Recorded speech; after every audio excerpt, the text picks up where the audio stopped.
একটি মেয়ে একই সময়ে চারজন পুরুষকে ভালোবাসতো, কিন্তু সে কাউকে বেছে নিতে পারছিল না, কারণ একজনকে বেছে নিলে বাকি তিনজনকে হারাতে হবে। এই পরীক্ষা করার জন্য সে 4 বছরের জন্য বিদেশ চলে গেল। চারজন পুরুষই তার শূন্যতা পূরণ করতে তার মতো দেখতে একটি বিকল্প মেয়েকে পাশে রাখলো। শুরুতে তারা তাকে একেবারে গুরুত্ব দিত না, কিন্তু সময়ের সাথে সাথে তাদের মধ্যে কথাবার্তা বাড়তে থাকে। আর 4 বছর শেষ হলে বিকল্প মেয়েটি তাদের জীবনের সবচেয়ে গুরুত্বপূর্ণ মানুষে পরিণত হয়। মেয়েটি দেশে ফিরে দেখে চারজনের চোখে তার জন্য আগের মতো আর ভালোবাসা নেই। তখন বিকল্প মেয়েটি একটি চিঠি রেখে উধাও হয়ে গেল।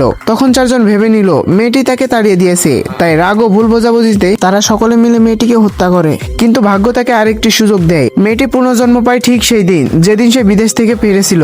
এবার সে আর আগের মতো ভুল করতে চায় না, আর সে সিদ্ধান্ত নেয় এই চারজনের কাউকেই সে বেছে নিবে না। এবং এই বিষাক্ত সম্পর্ক থেকে বেরিয়ে আসতে সে দ্রুত বিয়ের সিদ্ধান্ত নেয় এবং উত্তর শহরে এক শান্ত নির্লোভ পুরুষের সঙ্গে পরিবারের মাধ্যমে বিয়ে ঠিক করে। মেয়েটি বিয়ের কথা গোপন রেখে চারজনের সঙ্গে আগের মতো স্বাভাবিক আচরণ করে, কিন্তু প্রতিবারই তারা বিকল্প মেয়েটির কারণে মেয়েটিকে উপেক্ষা ও অপমান করে। বিকল্প মেয়েটি পরিকল্পনা করে বারবার মেয়েটিকে ফাঁসিয়ে দেয়।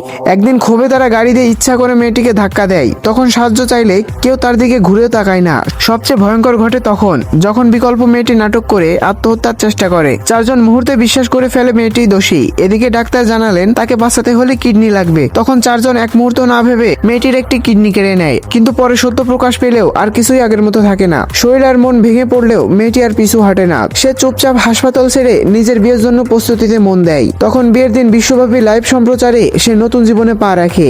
চারজন তখন সত্যটা জানতে পেরে ছুটে আসে, কিন্তু তখন অনেক দেরি হয়ে গেছে। মেয়েটি তখন অন্য কাউকে বিয়ে করে সুখে সংসার করতে থাকে। গাইস, তোমাদের কি মনে হয় মেয়েটা কি ঠিক করেছে নাকি ভুল করেছে? কমেন্টে বলে যাও।